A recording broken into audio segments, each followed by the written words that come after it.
প্রিয় শিক্ষার্থী, আশা করি সবাই ভালো আছেন। আমরা আজকে সমাধান করব সপ্তম শ্রেণী গণিত অনুসরণী 1.2 এর 21 এবং 22 এই দুইটা অঙ্ক আমরা আজকে সমাধান করব।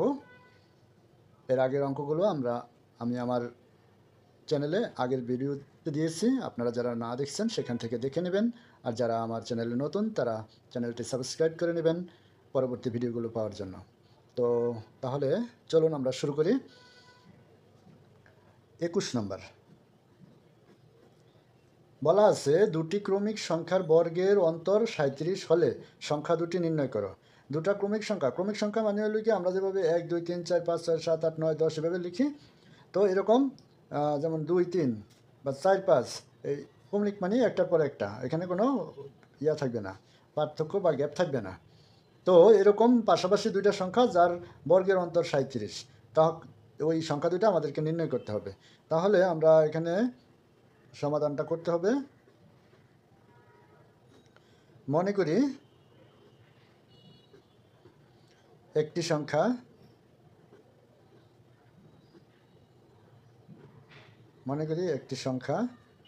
সংখ্যার জায়গায় আমরা প্রথম সংখ্যাটিও লিখতে পারি, একটি সংখ্যা ক, এবং অপর সংখ্যাটি যেহেতু পরপর, তার মানে ক যোগ 1 মানে 1। এই হলো দুইটা সংখ্যা আমরা নিলাম। এখন বলা আছে দুইটা সংখ্যার বর্গের অন্তর, তাহলে আমরা এখন লিখব সংখ্যা দুটির বর্গ হবে কি, ক স্কয়ার ও ক যোগ 1 স্কয়ার। তো দুইটা বর্গ করলাম, বর্গের অন্তর বলছে। তাহলে আমরা এখন প্রশ্ন মতে যেহেতু অন্তর, তার মানে লিখা বড়টার থেকে ছোটটা বিয়োগ করতে হবে। তার মানে এটা হলো বড়টা, ক প্লাস 1 স্কয়ার মাইনাস ক স্কয়ার। অন্তর মানে হলো বিয়োগ, অন্তর হলো কত, 37। এখন এটা আমরা বীজগণিতে যেরকম সূত্র শিখছি না, a প্লাস বি হোল স্কয়ারের, এটা ক প্লাস 1, এটা এরকম একটা সূত্র। তাহলে এ স্কয়ার প্লাস 2ab হলো 1, 2ab, আর প্লাস বি স্কয়ার মানে 1 স্কয়ার, আর এই মাইনাস ক স্কয়ার সমান সমান হলো 37। বা এই ক স্কয়ার আর এই ক স্কয়ার কাটা যায়, এখানে 2 কে 2 আর ক 2 ক, আর এটারে ইয়া করলে কই হবে, স্কয়ার করলে কই 1 একই হবে, 37। এখন এই 2 ক এখানে থাকবে 37, আর এখানে বিয়োগ এই যোগ 1 ক এখানে গেলে বিয়োগ 1 ক। তাহলে এটারে কি করব, 2 ক সমান দেওয়া এখানে হবে 36, বা এখানে শুধু ক থাকবে, আর 2 এখানে যেহেতু গুণ অবস্থায় আছে, তাহলে আমরা জানি যে এই পাশে গেলে কি হয়, ভাগ অবস্থায় হয়ে যাবে। 2 এটার ভিতরে যায় 18 বার, 2 এটার ভিতরে যাবে 18 বার। সুতরাং ক সমান সমান হলো 18। তো ক হয়েছে কি একটি সংখ্যা, ক সমান সমান 18, ক সমান সমান 18, ক হলো একটা সংখ্যা। তাহলে অপর সংখ্যাটা কত হবে, তাহলে আমরা অপর সংখ্যাটা লিখব।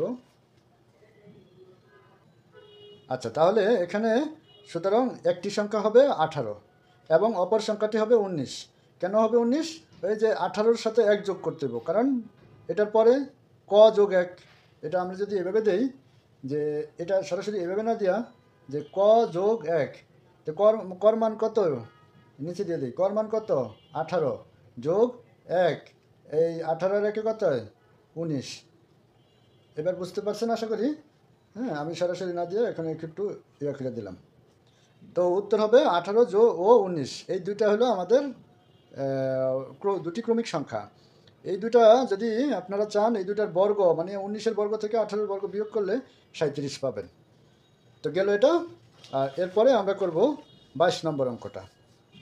তো 22 নম্বর অঙ্কটা কি বলা আছে, এমন দুটি ক্ষুদ্রতম ক্রমিক সংখ্যা নির্ণয় করো যাদের বর্গের অন্তর একটি পূর্ণবর্গ সংখ্যা। দুইটা ক্ষুদ্রতম ক্রমিক, ওইটাও এটারও দুইটি ক্ষুদ্রতম ক্রমিক সংখ্যা, এখানে বলছে ক্ষুদ্রতম ক্রমিক সংখ্যা, আর ওইটা ছিল শুধু দুটি সংখ্যার বর্গের অন্তর। কিন্তু সমীকরণটা একই ধরনের হবে, কিন্তু লাস্টে গিয়ে মানে রেজাল্টের পার্থক্যটা একটু ভিন্ন হবে। আচ্ছা, এমন দুটা ক্ষুদ্রতম ক্রমিক সংখ্যা, এই দুইটা এখানেও ক্রমিক সংখ্যা হবে, তবে সবচেয়ে ছোট দুইটা ক্রমিক সংখ্যা যাদের বর্গের অন্তর একটা পূর্ণবর্গ সংখ্যা হয়। তাহলে এটার সমাধান করতে হবে।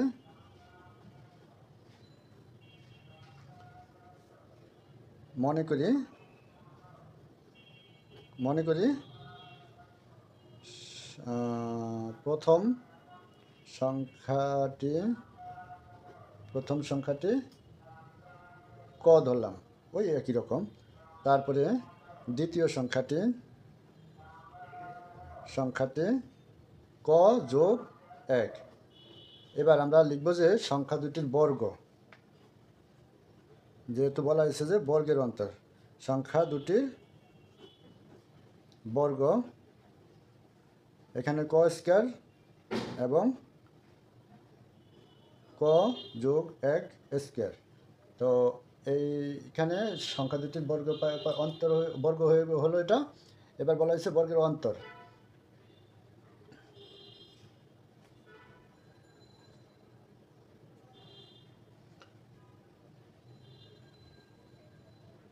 এখন যেহেতু বর্গের অন্তর বলছে, তাহলে কি করতে হবে, বড় সংখ্যাটা থেকে ছোটটা বিয়োগ করতে হবে।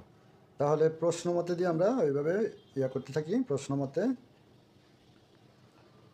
ক যোগ 1 স্কয়ার বিয়োগ ক যোগ 2 ক 1, আগেরটার মতন যেভাবে সূত্র করছিলাম ঠিক এভাবেই, মানে a square plus 2ab plus b square.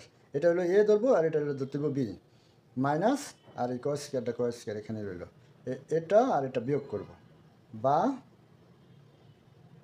2ক যোগ 1।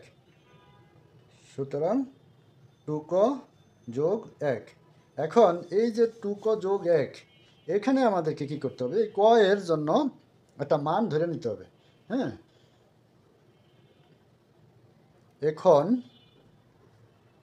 ক সমান সমান 1 2 3 4 5 ইত্যাদি মান বসিয়ে পাই। এই মানগুলো বসাইলে আমরা দেখি কি আসে। হ্যাঁ,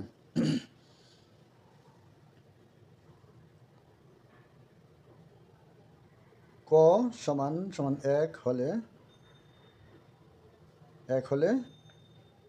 2ক যোগ 1 সমান সমান কত আসবে, 2। আর কর মান যদি 1 হয় তাহলে কি হবে, 2 2 4 আর 1 5। ক সমান সমান 2 হলে তাহলে 2ক যোগ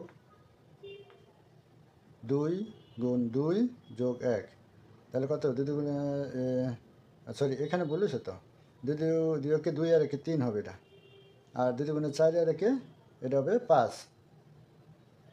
হ্যাঁ, এটা হবে 5, 2 2 4 আর 1 5।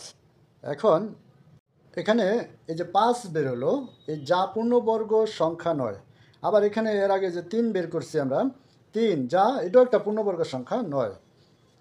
তারপরে ক সমান সমান যদি আমরা ক সমান সমান 3 হলে, আমরা এখানে হলে লিখেই নেই, হলে তাহলে 2ক যোগ 1, এটার মান কত হবে, ক আর এটার মান যদি 3 বসাই যোগ 1, তার মানে 3 2 6 আর 1 7, 7 যা পূর্ণবর্গ সংখ্যা